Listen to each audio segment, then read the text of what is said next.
একবার স্বামী বিবেকানন্দ শ্রীরামকৃষ্ণদেবকে জিজ্ঞাসা করেন, এত প্রার্থনা করা সত্ত্বেও ভগবান কেন উত্তর দিচ্ছেন না? কেন আমাদের দুঃখ কষ্ট দূর করছেন না? কেন ভালো মানুষেরা সব সময় কষ্ট পায় আর খারাপ মানুষেরা সুখে থাকে? কেন? তাহলে কি ভগবান আমাদের ডাক শুনতে পাচ্ছেন না, নাকি আমাদের প্রার্থনায় ভগবান সন্তুষ্ট হচ্ছেন না?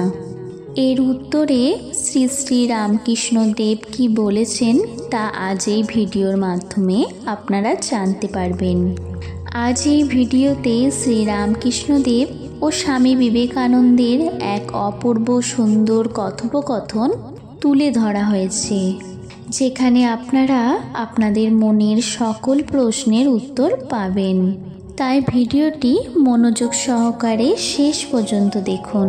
তাহলে চলুন ভিডিওর মূল পর্বে যাওয়া যাক। একদিন স্বামী বিবেকানন্দ নিজের জীবন নিয়ে হতাশ হয়ে ঠাকুর রামকৃষ্ণ পরমহংসদেবের কাছে যান।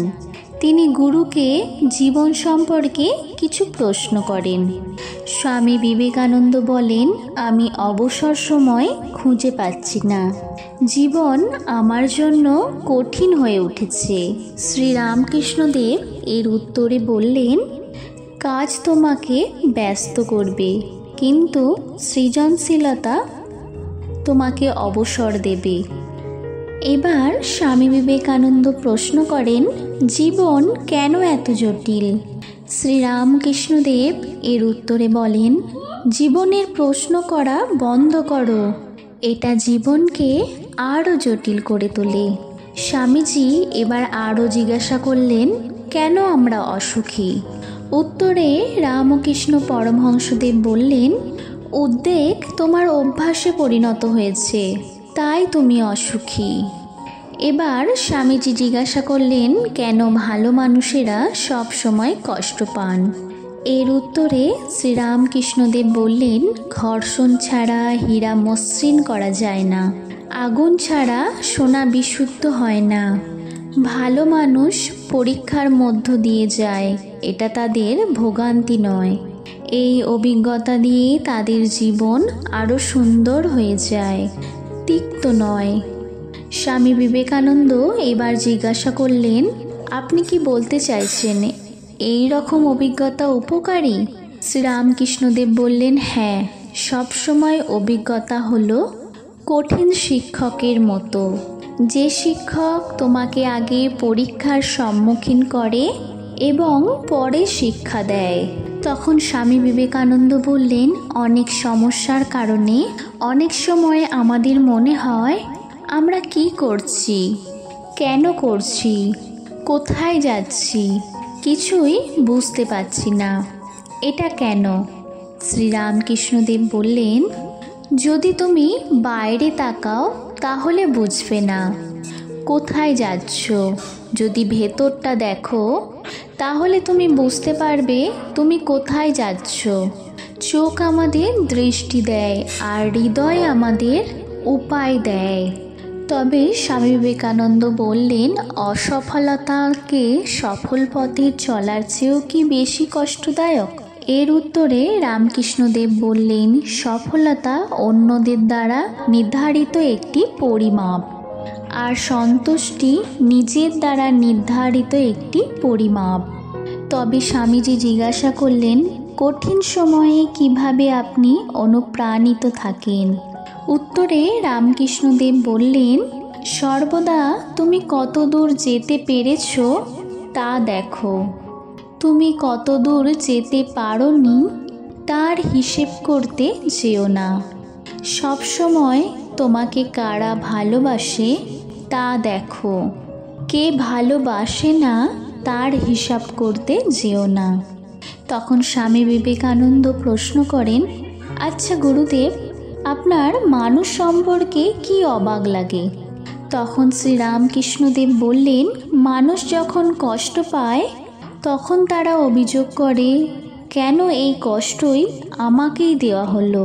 কিন্তু যখন তারা সফল হয় তখন তারা বলে না, এই সফলতা কেন আমাকে দেওয়া হলো। তখন স্বামী বিবেকানন্দ প্রশ্ন করেন যে কিভাবে আমি জীবন থেকে সেরাটা পেতে পারি।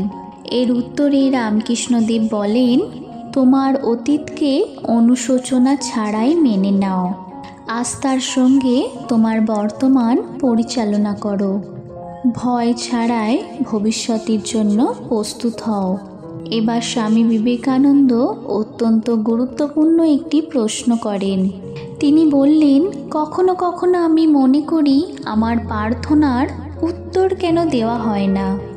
এর উত্তরে শ্রীরামকৃষ্ণদেব বললেন, সব প্রার্থনার উত্তর দেওয়া হয়, বিশ্বাস রাখো এবং ভয় ছেড়ে দাও। জীবন কোনো সমস্যা নয় যে সে সমস্যার সমাধান করতে হবে। জীবন একটি রহস্য যার সমাধান করতে হবে। বিশ্বাস করো, যদি তুমি জানো কিভাবে বাঁচতে হয়, তবে জীবন বিস্ময়কর সুন্দর। পৃথিবী কত সুন্দর এটা তোমাকে যে কেউ বোঝাতে পারবে, কিন্তু এর মধ্যে খুব কমই মানুষ তোমাকে বোঝাতে পারবে যে তুমি পৃথিবীতে কত সুন্দর। বন্ধুরা, এই অপূর্ব কথোপকথন থেকে এটা বোঝা যাচ্ছে যে ঈশ্বর আমাদের সকল প্রার্থনাই শুনতে পাচ্ছেন এবং তিনি সেই প্রার্থনার উত্তর ঠিক সময় দেবেন। আমাদের কর্তব্য তার উপর বিশ্বাস রেখে সকল কর্ম করে যাওয়া এবং কখনো হতাশ না হওয়া। ভগবান খারাপ সময় দিয়ে আমাদের পরীক্ষা নেন, আমাদের শুধুমাত্র ধৈর্য ধরে সেই পরীক্ষার সম্মুখীন হতে হবে, পরীক্ষা দিয়ে যেতে হবে। কারণ ভগবান যা করেন মানুষের মঙ্গলের জন্যই করেন, এই বিশ্বাস মনে রাখতে হবে।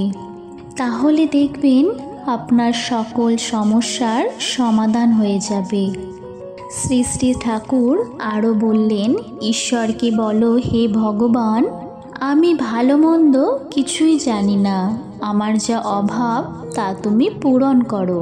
তুমি জীবনে যে কাজে করো না কেন নিজের মনকে সর্বদাই ঈশ্বরের প্রতি সমর্পণ করে রাখো, তাহলে মনের মধ্যে শক্তি পাবে, শান্তি পাবে, সাহস পাবে।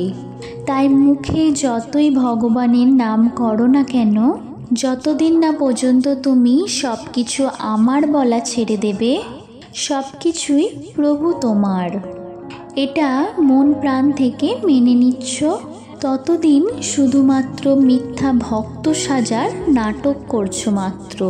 দেখবে বৃষ্টির জল কোনো দিন উঁচু জায়গায় দাঁড়ায় না, নিচু জায়গায় চলে আসে। ঠিক একইভাবে আত্ম অভিমানে থাকলে মনে কখনোই শান্তি বিরাজ করতে পারে না।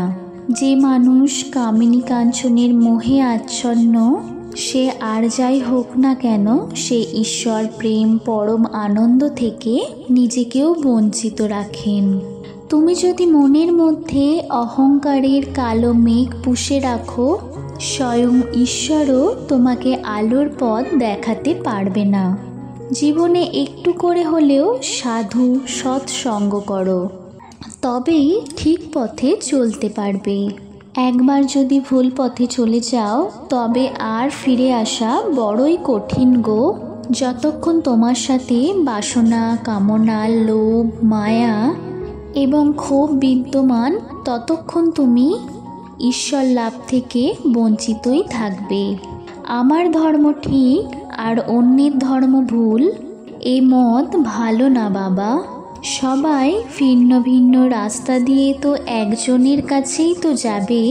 তাই যে নামেই তাকে ডাকো না কেন, তাকে মন প্রাণ দিয়ে ভালোবাসা দিয়ে ডাকো। তোমার মনকে ভেদাভেদ শূন্য করতে শেখো, তবে তুমিও যে কোনো কাজের মধ্যেই ভক্তিরস খুঁজে পাবে। তোমার জীবনের লক্ষ্য শুধুই উপার্জন করা নয়, তোমার জীবনের প্রকৃত উদ্দেশ্য পরমেশ্বর সেবা ও মনের শান্তি লাভ। সাংসারিক ভোগবাসনা কয়েক মুহূর্তের জন্য তোমায় আনন্দ এনে দিলেও কোনো দিন শান্তি ও সন্তুষ্টি এনে দিতে পারবে না। জীবনে শান্তি পেতে মনের ময়লাগুলিকে ধুয়ে ফেলতে হবে। মনে যতক্ষণ কাম ক্রোধ লোভের বাস, সেখানেই সর্বনাশ। যে ব্যক্তি কোনো স্বার্থ ছাড়াই অন্যের জন্য কাজ করেন, ঈশ্বর তার সর্বদাই মঙ্গল করে থাকেন। আজ এই পর্যন্তই। ভিডিওটা কেমন লাগলো অবশ্যই কমেন্ট করে জানাবেন, আর ভিডিওটি ভালো লাগলে ভিডিওটিতে একটি লাইক করবেন। জয় শ্রীরাম ও কৃষ্ণদেব, জয় স্বামী বিবেকানন্দ, জয় মা শারদা। সকলে ভালো থাকবেন, সুস্থ থাকবেন। ধন্যবাদ, নমস্কার।